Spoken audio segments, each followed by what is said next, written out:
मुकेश सहनी ने गाड़ दिया खुट्टा। अति पिछड़ा का बेटा ही बनेगा डिप्टी सीएम। तेजस्वी प्रसाद यादव होंगे सीएम फेस। शाहबाद की सीटों पर भी उन्होंने कर दिया दावा। दोस्तों नमस्कार, एक बार फिर से आपका दोस्त एसके चौधरी। महागठबंधन के अंदर सीएम फेस और डिप्टी सीएम फेस को लेकर बयानबाजी जारी है। दोस्तों इसको लेकर अभी तक सीएम फेस को लेकर ना तो घोषणाएं की जा रही और ना ही डिप्टी सीएम को लेकर घोषणाएं की जा रही है। लेकिन अंदर खाने कह दिया जाए तो सीएम फेस कौन होंगे यह तो विश्लेषण के आधार पर ही पता चल जाता है, जिसका समर्थन खुले रूप से मुकेश सहनी के द्वारा शुरू से ही की जा रही है। परंतु मुकेश सहनी के द्वारा खुद के लिए भी डिप्टी सीएम की बातें कही जा रही, परंतु गठबंधन में शामिल अन्य घटक दलों की ओर से समर्थन नहीं किया जा रहा। तेजस्वी प्रसाद यादव के द्वारा एक बार मीडिया के सामने यह बयान दिया गया था बीते 5 दिन पहले कि आखिर डिप्टी सीएम को लेकर मुकेश सहनी के मांग पर आपका क्या विचार है। तब उन्होंने कहा था कि इस पर महागठबंधन में विचार चल रही है। परंतु एक बार फिर से मुकेश सहनी ने बीते देर शाम ही मीडिया के सामने बयान देकर खुट्टा गाड़ते हुए यह ऐलान कर दिया है कि इस बार अति पिछड़ा का बेटा ही बनेगा डिप्टी सीएम। साथ ही साथ उन्होंने शाहबाद की सीटों पर भी दावा कर दिखाया है। आइए दोस्तों, आखिर मुकेश सहनी के द्वारा किन किन मुद्दों पर बड़ी बातें की गई है और खुट्टा गाड़ दिया गया है, इस पर हम विस्तार पूर्वक चर्चा करते हैं। लेकिन इससे पहले अगर आपने अभी तक हमारे इस चैनल शौर्या हिंदी न्यूज को सब्सक्राइब नहीं किए हैं तो कृपया अभी सब्सक्राइब कर लेंगे। दोस्तों वीआईपी सुप्रीमो मुकेश सहनी बीते देर शाम ही मीडिया के सामने आकर उन्होंने खुट्टा गाड़ने वाली बातें कह डाली। जब उनसे एक पत्रकार के द्वारा पूछा गया कि आप डिप्टी सीएम की बातें तो कर रहे हैं, परंतु महागठबंधन की ओर से उसे स्वीकार तक नहीं किया जा रहा है, इस पर आपका क्या कहना है। दोस्तों उन्होंने सीधा ही कहा कि जरा सोचिए कि बिहार में अति पिछड़ों की संख्या है 37%। भला 37% वाला अति पिछड़ा का बेटा डिप्टी सीएम नहीं बनेगा तो आखिर कौन बनेगा। साथ ही साथ उन्होंने ये भी कहा कि मैं महागठबंधन में खुट्टा गाड़ कर डिप्टी सीएम का पद लूँगा। उन्होंने कहा कि मेरे पास कोर वोटर्स है 11% और अति पिछड़ों की संख्या है 37%, तो आखिर डिप्टी सीएम हम नहीं बनेंगे तो कौन बनेगा। उसके बाद उनसे पूछा गया कि अन्य की ओर से भी बातें की जा रही, जैसा कि कांग्रेस सचिव की ओर से कहा गया था कि 2 डिप्टी सीएम होंगे। तब उन्होंने कहा कि ये तो बाद में देखा जाएगा कि आखिर 2 डिप्टी सीएम कौन होंगे। लेकिन अभी तक अन्य घटक दलों की ओर से डिप्टी सीएम को लेकर दावेदारी तक भी नहीं की गई है। इसलिए महागठबंधन में अति पिछड़ों की भागीदारी पूरे बिहार भर के 37% के साथ यह दावा बनता है डिप्टी सीएम का पद, और साथ ही 11% कोर वोटर के साथ वीआईपी पार्टी का भी दावा बनता है। दोस्तों यहाँ पर उन्होंने कहा कि आरजेडी के सिवा महागठबंधन में दूसरा दल है वीआईपी पार्टी, जिसके पास 11% कोर वोटर्स है। अन्य पार्टी जो महागठबंधन में शामिल है उनका अपना कोर वोटर्स है ही नहीं, और वो इन बातों को खुद ही जान रहे हैं। दोस्तों वास्तविकता के रूप में देखा जाए तो वास्तव में आप माई समीकरण को देख ले तो तेजस्वी प्रसाद यादव के समर्थन यानी आरजेडी के समर्थक का अपना कोर वोटर्स है, तो दूसरी तरफ मुकेश सहनी जिसे अपना कोर वोटर्स बताते हैं मल्लाह समुदाय, यानी 11% के बारे में उन्होंने कहा कि मेरा कोर वोटर्स है, और वास्तविकता भी यही है। लेकिन अन्य घटक दल की बातें कर ली जाए, चाहे वो लेफ्ट की पार्टियां हो चाहे वो कांग्रेस ही क्यों ना हो, उनका कोई कोर वोटर्स नहीं है। इस आधार पर मुकेश सहनी खुद के लिए डिप्टी सीएम की बातें करते हैं। लेकिन सवाल है दोस्तों कि आखिर मुकेश सहनी वीआईपी पार्टी के तौर पर ही डिप्टी सीएम पद नहीं मांगते, सिर्फ कोर वोटर्स का प्रतिशत 11% के आधार पर ही वो डिप्टी सीएम का पद नहीं मानते। हकीकत की बातें की जाए तो हकीकत रूप में वो अति पिछड़ों का हक मानते हैं।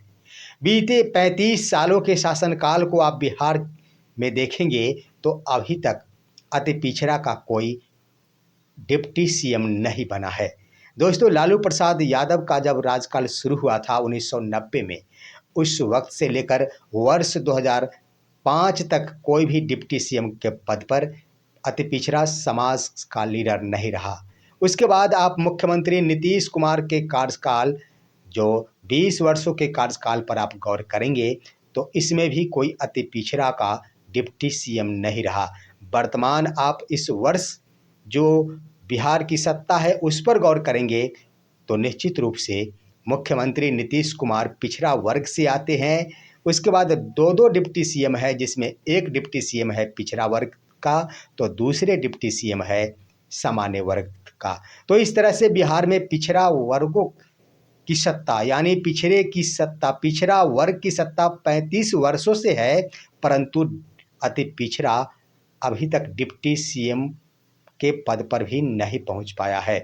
तो इस आधार पर कम से कम मुकेश सहनी के द्वारा मांग की जा रही है कि अगर पिछड़ा का मुख्यमंत्री होगा तो अति पिछड़ा का डिप्टी सीएम क्यों नहीं। इसलिए उनकी ओर से मांग की जा रही है और कहा जा रहा है जोर देकर कि हम इस बार खुट्टा गाड़ कर डिप्टी सीएम का पद लेंगे। दोस्तों, गौर करेंगे तो मुकेश सहनी के बातों पर गौर करने से स्पष्ट होता है कि उनकी बातों में दम जरूर है, क्योंकि तर्क के साथ उन्होंने डिप्टी सीएम फेस की मांग की है।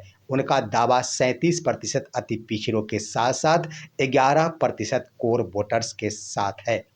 वो ये नहीं कहते कि वीआईपी पार्टी नई है या फिर वीआईपी पार्टी का विस्तार कितना हद तक है, कितनी पुरानी है। इस आधार पर डिप्टी सीएम का फेस चाहिए। उनका कहना है कि भले ही पार्टी नई हो, लेकिन 11% कोर वोटर्स और बिहार में अति पिछड़ों की आबादी 37% के आधार पर डिप्टी सीएम फेस के रूप में मुकेश सहनी का नाम आना चाहिए।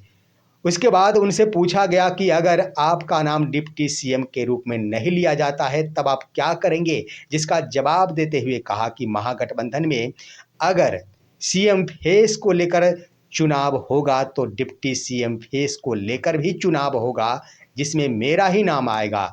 और साथ ही उन्होंने कहा कि महागठबंधन में अगर सीएम फेस को लेकर चुनाव नहीं होगा तब ही डिप्टी सीएम का नाम नहीं आएगा।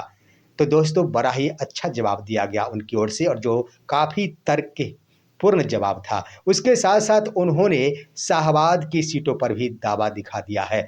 उनसे मीडिया के द्वारा ही पूछा गया कि आखिर शाहबाद के लिए आप क्या सोचते हैं, तब उन्होंने कहा कि शाहबाद में महागठबंधन की बड़ी भूमिका है।